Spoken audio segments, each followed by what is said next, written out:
Good day, Ma'am Mary Ann. Good day, classmate. I am Rachel A. Reyes. I am from Victoria Cluster. Our topic is about emergent literacy. And I am going to discuss about emergent literacy, engage, emergent literacy knowledge as a continuum of development, timing of the emergent literacy stage, and perspectives on the emergent literacy stage. Emergent literacy. Emergent literacy, it is recognized that before learning how to read and write, children already acquire knowledge and skills that are somewhat related to their reading and writing development, which serves as the basis for the recent change in the perspective of the development of reading and writing in young children. There is now a compilation of studies that indicate that literacy begins to emerge very early on Menio and Brisk 2005.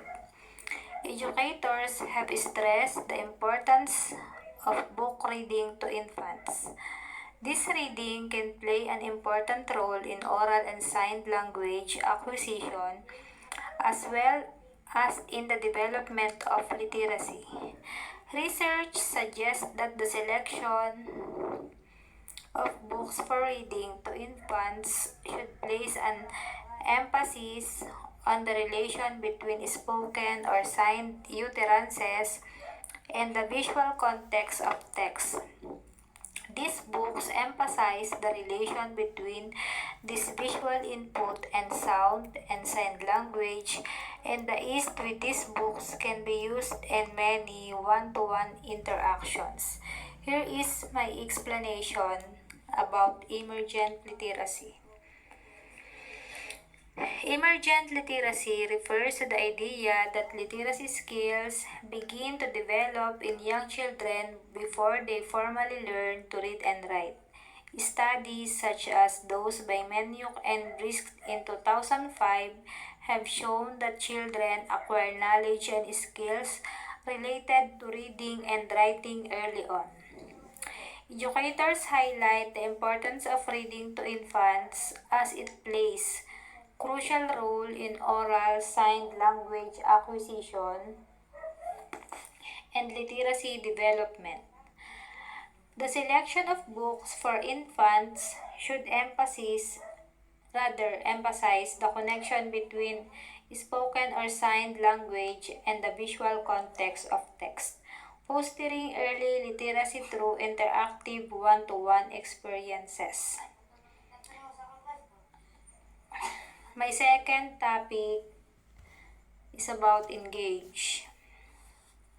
Engage. Emergent literacy refers to the behaviors of very young children which reflected an understanding of reading and writing when children were not yet reading and writing in a conventional sense. Reiner, Big and West 2009. Emergent literacy knowledge refers to what the children learn about the reading and writing before they are considered as readers and writers, while emergent literacy skills are the ways that children demonstrate knowledge. And here is my explanation for engage.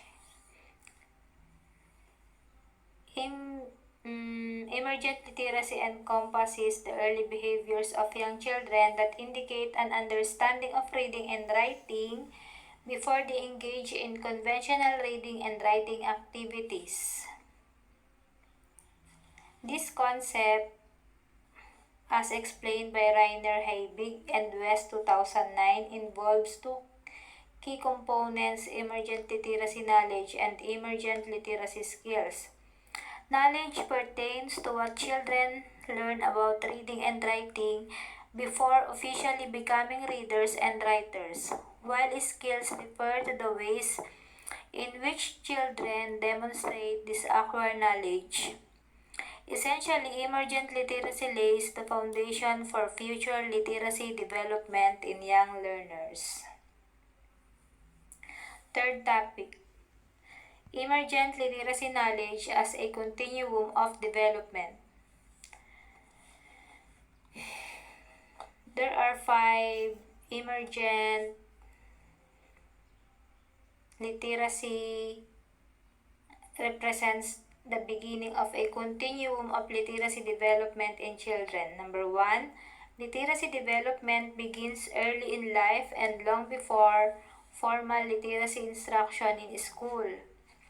Number two, there is an interrelationship between oral language skills and written skills such that skills develop concurrently and interrelatedly rather than in some sequence. In addition, children's cognitive development during early childhood as important to their literacy development. Number three, the functions of literacy are as important as the forms of literacy to the child's literacy development in early childhood.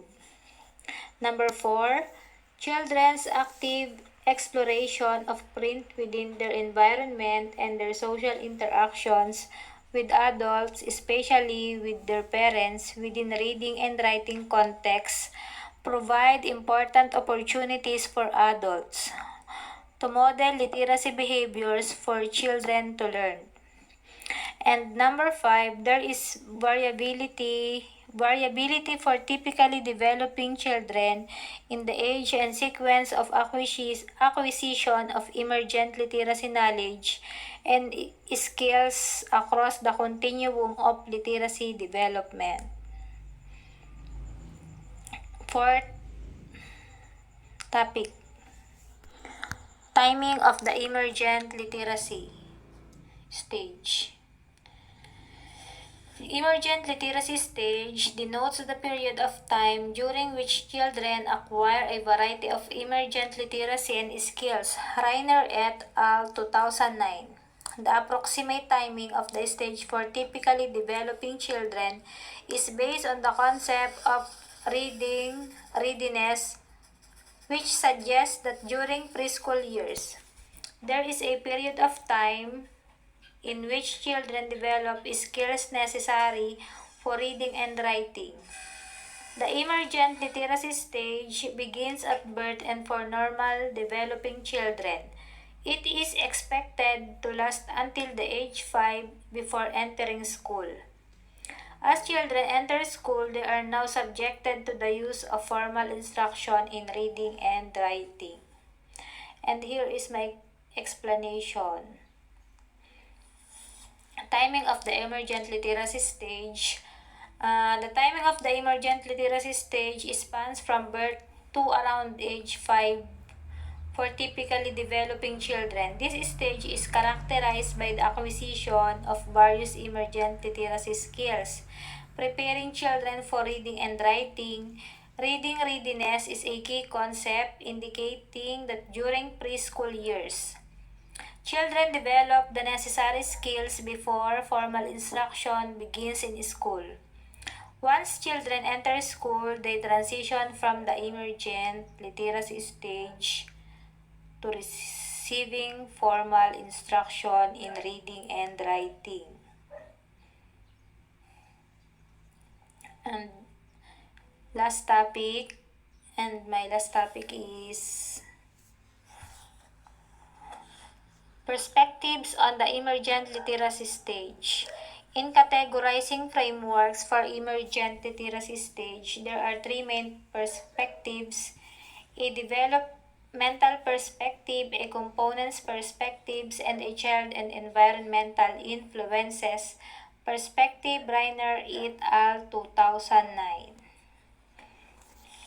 The earliest frameworks offered more of a developmental perspective, wherein the description of changes in children's conceptual understanding about the reading process and or emergent literacy skills were more general.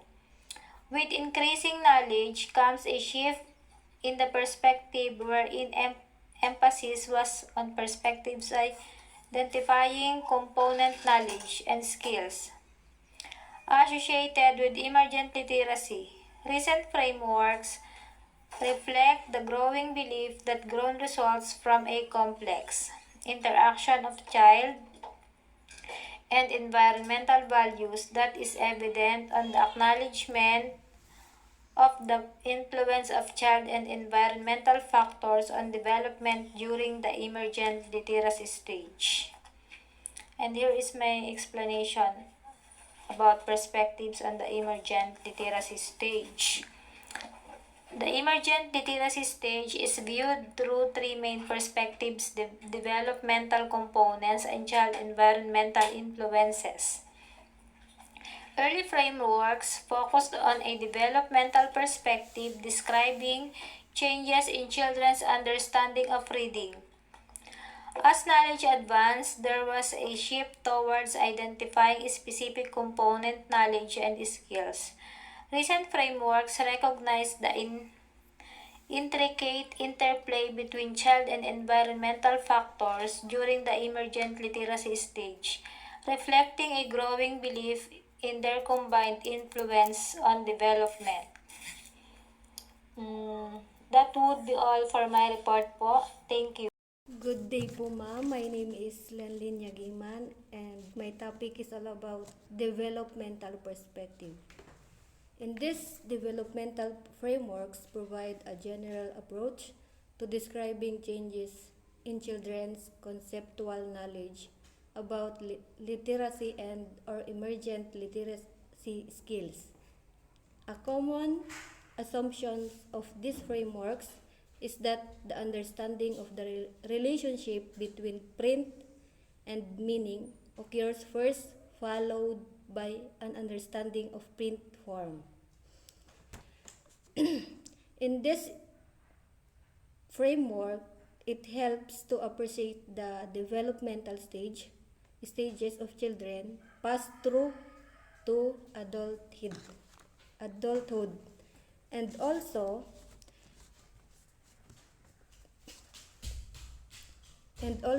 like addresses different areas like social, educational, and physical growth, and create developmentally appropriate standards so that children are held to realistic expectation.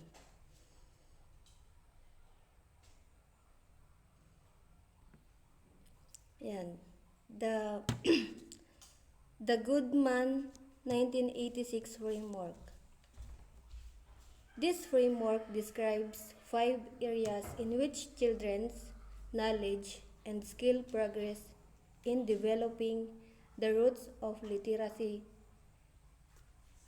Yan. In the Goodman framework, it talks about the children begins to learn to read, to draw, to expose and print books, and to understand the words she describe in reading.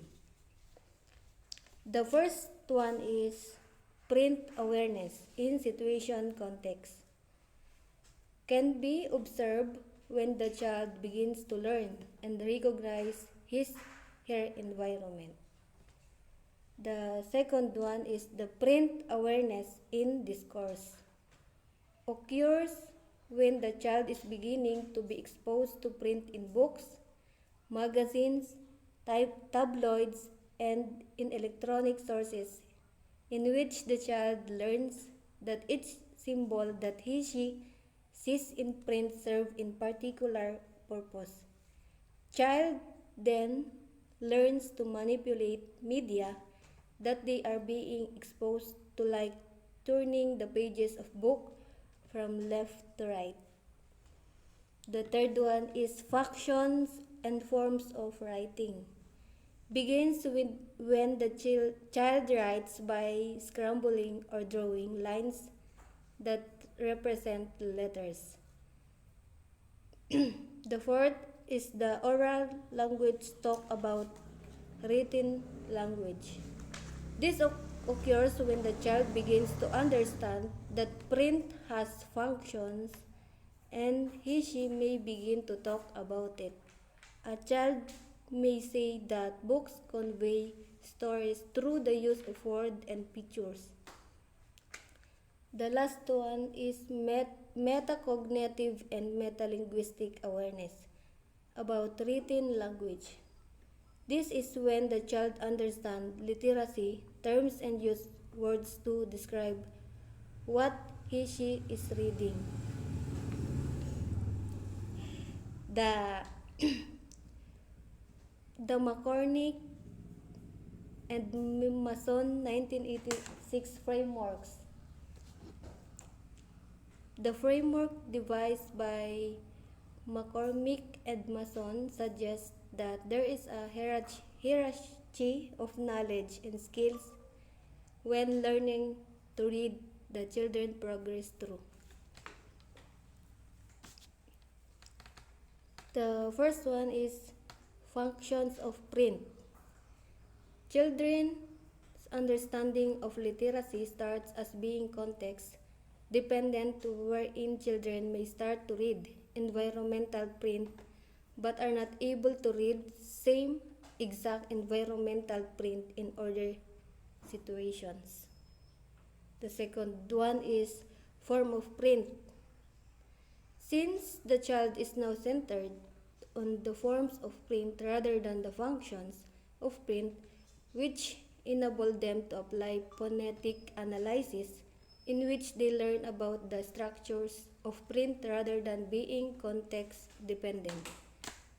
They now learn about grapheme, phoneme, and experiment through the use of their increased reading exposure. The last one is the coordination of the form of print and function of print. Since children in this stage have now skills for both form and function, they can now use it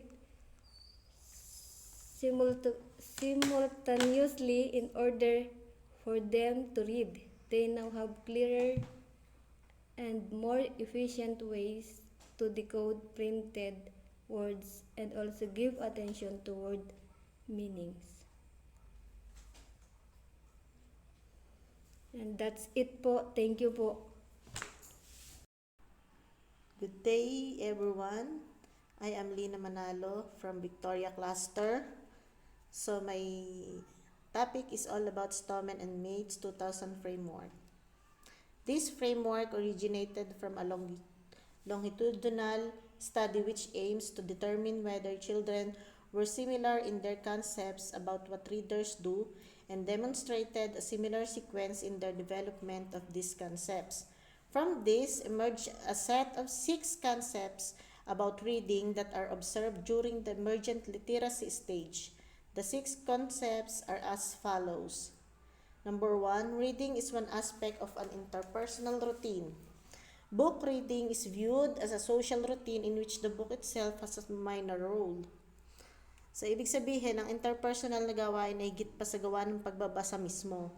Ito daw ay nagsasangkot ng koneksyon, ng komunikasyon, empatiya at emosyonal na suporta sa pagitan ng mga individual na maaaring palakasin ang kanilang mga relasyon na bumuo ng interpersonal na mga kasanayan at lumikha ng makabuluhang koneksyon.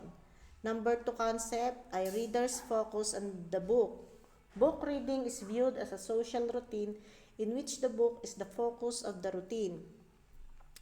So, ang pagbabasa ay nangangailangan ng konsentrasyon at atensyon sa teksto.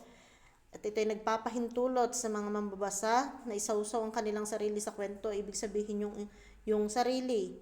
Kumbaga, kayo ang ibibigay niyo yung inyong sarili o ipapalagay ninyo na kayo yon yung nasa kwento para makakuha ng kaalaman o tuklasin ng iba't ibang pananaw.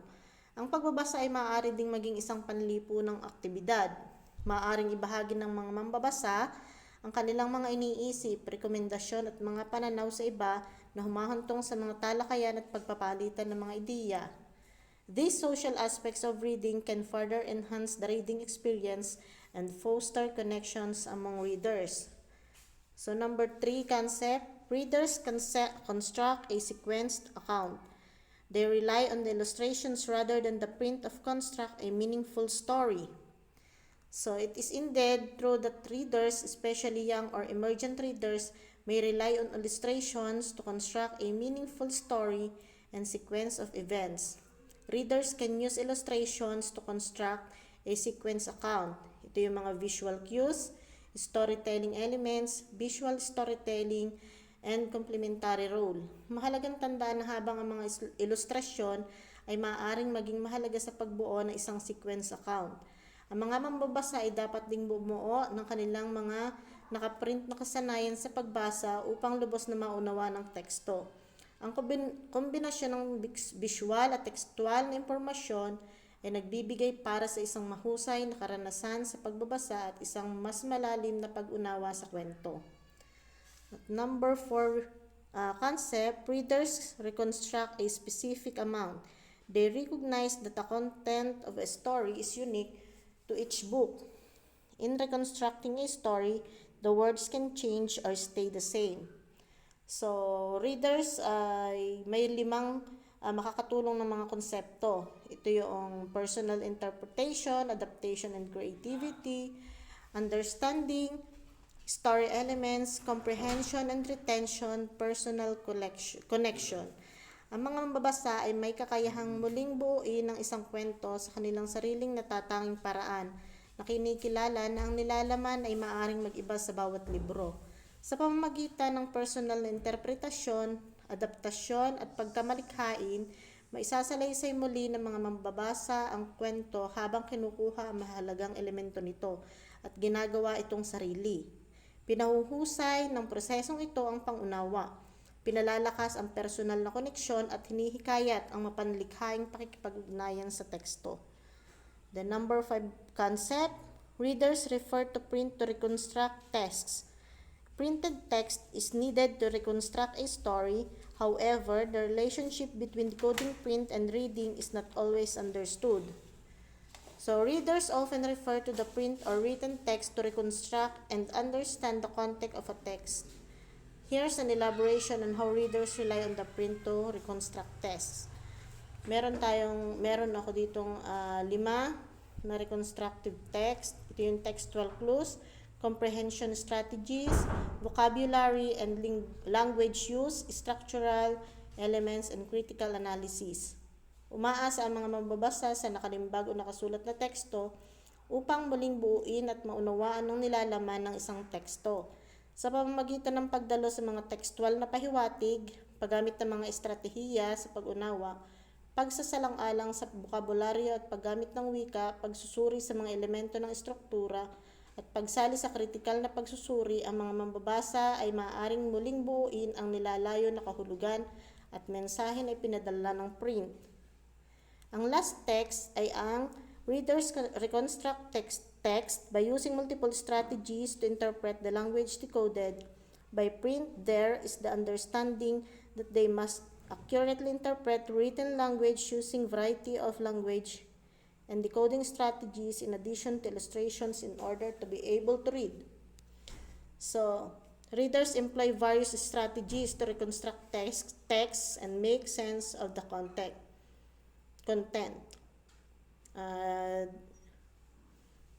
This is on how readers use multiple strategies for text reconstruction: activating prior knowledge, making predictions, monitoring comprehension, making references, summarizing and synthesizing, functioning and clarifying, visualizing, and mental imagery.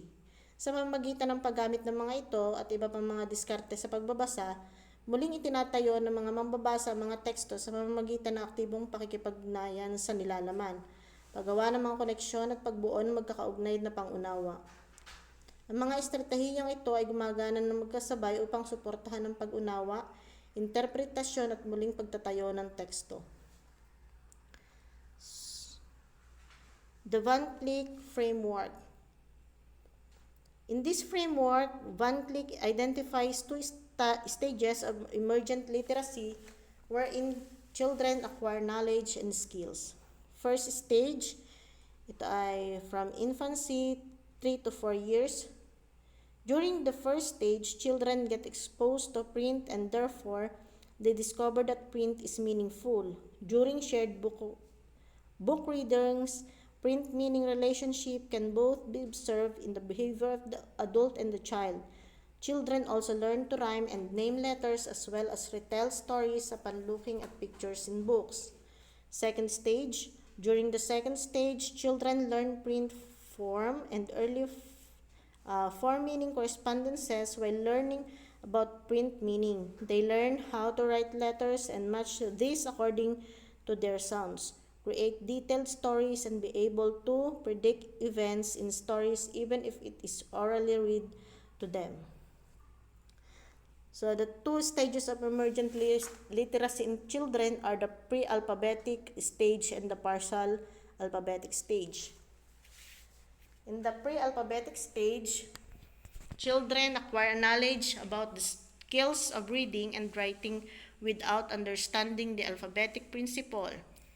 They rely on visual cues, such as recognizing logos or familiar words, and they may use memorization or guessing strategies to read or write words.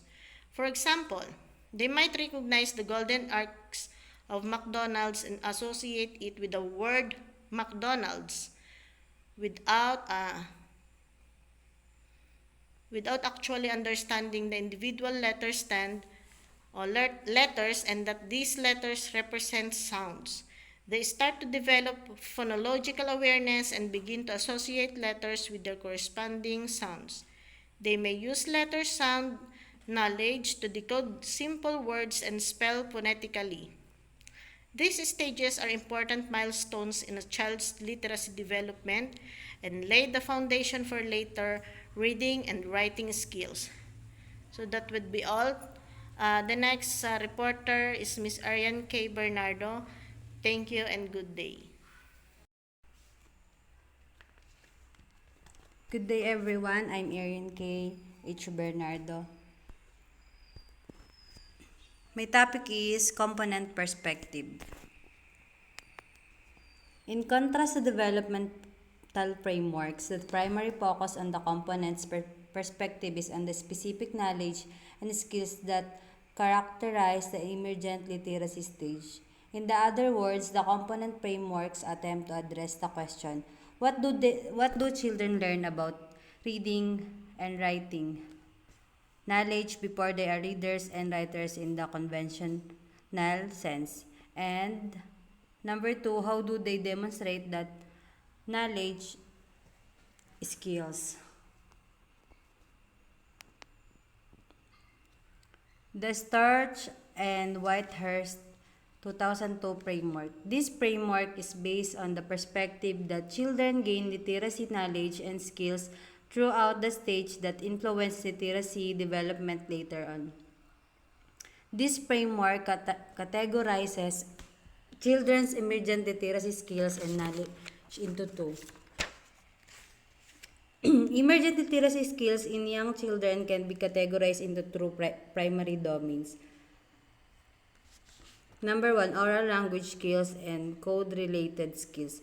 These two domains are distinct yet interested, both playing crucial roles in the development of reading proficiency. Code-related skills component. A. Conventions of prints, directionality of reading. B. Beginning forms of writing. Example, writing one's name. C. Grapheme knowledge. Example, identifying letters of the alphabet. D. Grapheme phonemes correspondence. Example, knowledge that the letter M makes the M sounds. E. Phonological awareness. Example, knowledge that the word book begins with the letter B sounds. Phonological awareness, rhyming, blending sounds, recognizing and manipulating sounds within the words. Prints awareness, directionality of reading, knowing that prints convey meaning, understanding basic prints convention, and letter knowledge, recognizing and naming letters. Oral language skills. A. Semantic knowledge word knowledge, expressive and receptive vocabulary. A. Syntactic knowledge, knowledge of word order and grammatical rules. C. Narrative discourse, telling story. D. Conceptual knowledge, knowledge of the world. Domis- Vocabulary, understanding and using words effectively. Narrative skills, telling stories in a coherent and structured manner. Listening comprehension, grasping the meaning of spoken language. According to this framework, these skills that the children acquires during emergent literacy would later form the foundation of conventional literacy. During preschool and kindergarten, code-related skills and oral language skills have strong reciprocal relationship which diminishes and becomes independent of each other. For the first and second grade, code-related skills continue to affect a child reading development while oral language skills have little to no influence on the child reading development. In the third and fourth grades, oral language skills have an indirect effect on the child reading comprehension. The Van Click 1998-2003. This framework demonstrates the interrelationship among four components which are the context processor,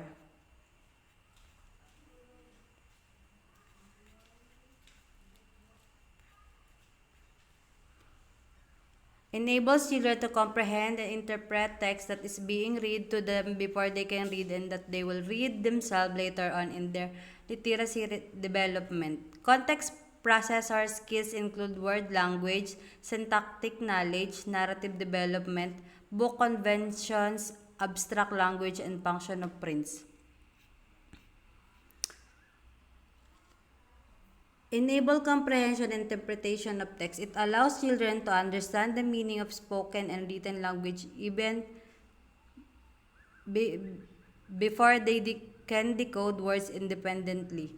Bridging spoken and written language. It's form a bridge between listening comprehension and reading comprehension, supporting literacy development across the multiple stages. Word knowledge means understanding how the world works, including knowledge about people, places, events, and concepts. Syntactic knowledge means understanding the rules of grammar and sentence structure, using this knowledge to understand the relationship between words and phrases in a text. Narrative developments means understanding the structure of stories, including characters, plot, setting, and conflict. Using this knowledge to follow the events of a story and make connection between different parts of a text.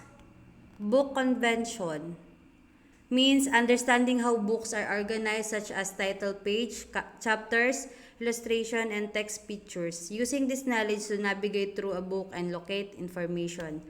Abstract language, understanding concepts that are not directly observable, such as emotion, ideas, and relationship. Using this knowledge to interpret figurative language and understand the different meaning of a text. Function of prints, understanding the different purposes of written text such as to inform, entertain, persuade, or instruct. Using this knowledge to adjust reading strategies based on purpose of the text.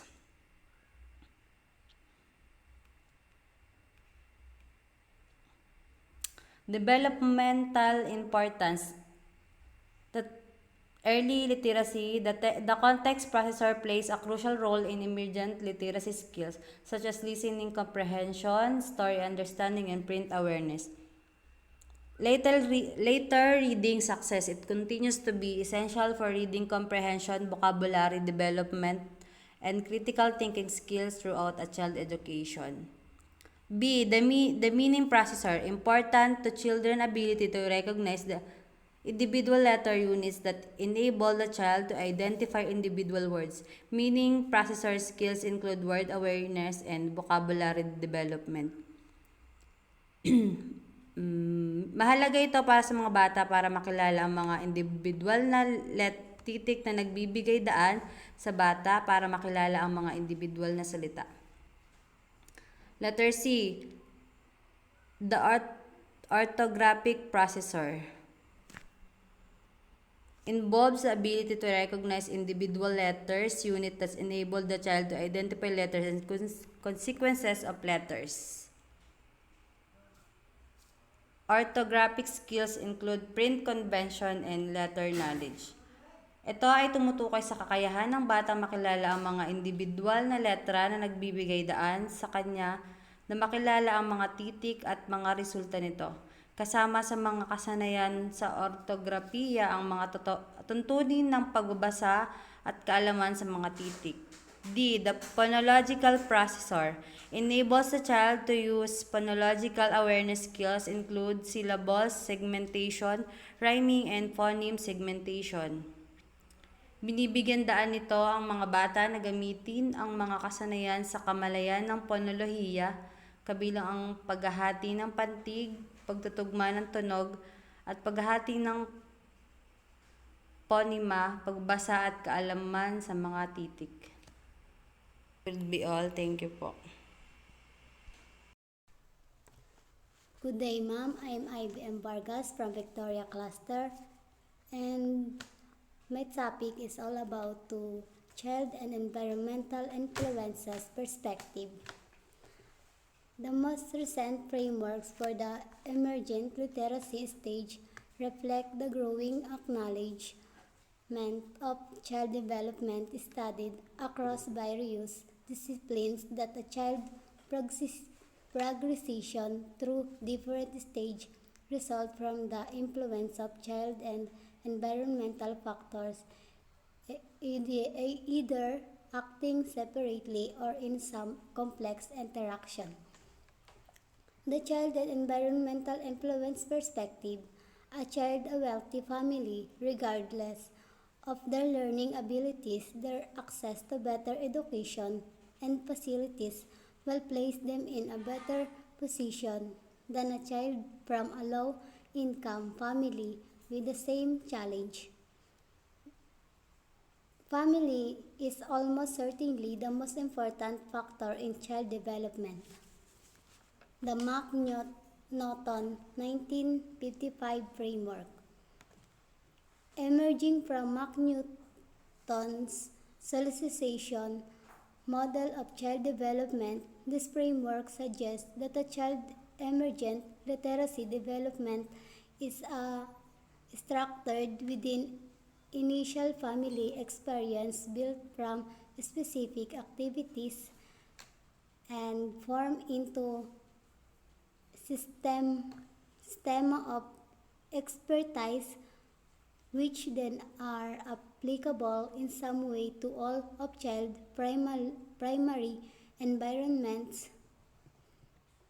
There are four distinct and indivisible components of family literacy practices which result to the child learning and development. These are: A. Family practices are how children are socialized, thus creating ways of thinking, acting, and using language that are considered appropriate by various cultural and social communities with which the family identities. This results to children being exposed to written language within different contexts. B. Activities. Literacy activities can also be observed in reading and writing activities done by the family. Said activities can have rules and goals and can be accomplished alone, with member of the family or the whole family. C. System for learning and development. These occur within the family and interact with the activities that provide learning context. There are two systems of learning and development. The first is the family is involved in activities with the child, and the second is when the child explores writing and reading alone. Through this system, the child develops expertise. D. Relationship between setting. This influences how child learns and develops different of expertise when participating in similar activities within and across a variety of setting. The Wasik and Hendrickson 2004 framework. In this framework, there are four major variables that influence literacy development in young children. A. Parental characteristic, culture and ethnicity affect areas such as expectation for education, patterns for language, preference for types of literacy activities, and the structures of tasks. Parental beliefs. These include family beliefs about the role of the educational system in the literacy development of their children. Socio-economic status of the family can affect how much time is spent literacy development of children. Financial resources and underlying purpose of these activities. B. Child characteristic. This includes the child level of engagement and interaction in literacy, related activities, language proficiency, connective abilities, developmental achievements, motivation, attention, and health conditions that can affect language and literacy development. C. Home literacy environment. This includes book sharing between parents and children, parent reading aloud with their children, print materials being available to the children, and positive attitude of parents towards literacy activities. This includes direct and indirect literacy-related events. Activities where the child engage fall under direct literacy-related activities, while child learning through observation of others as they engage in activities fall under indirect literacy-related activities. D. Parent-child relationship. The literacy interaction between the child and his/her parents' nature, the child emergent literacy skill, and the absence of such is detrimental to the child emergent literacy development. That's all. Thank you po.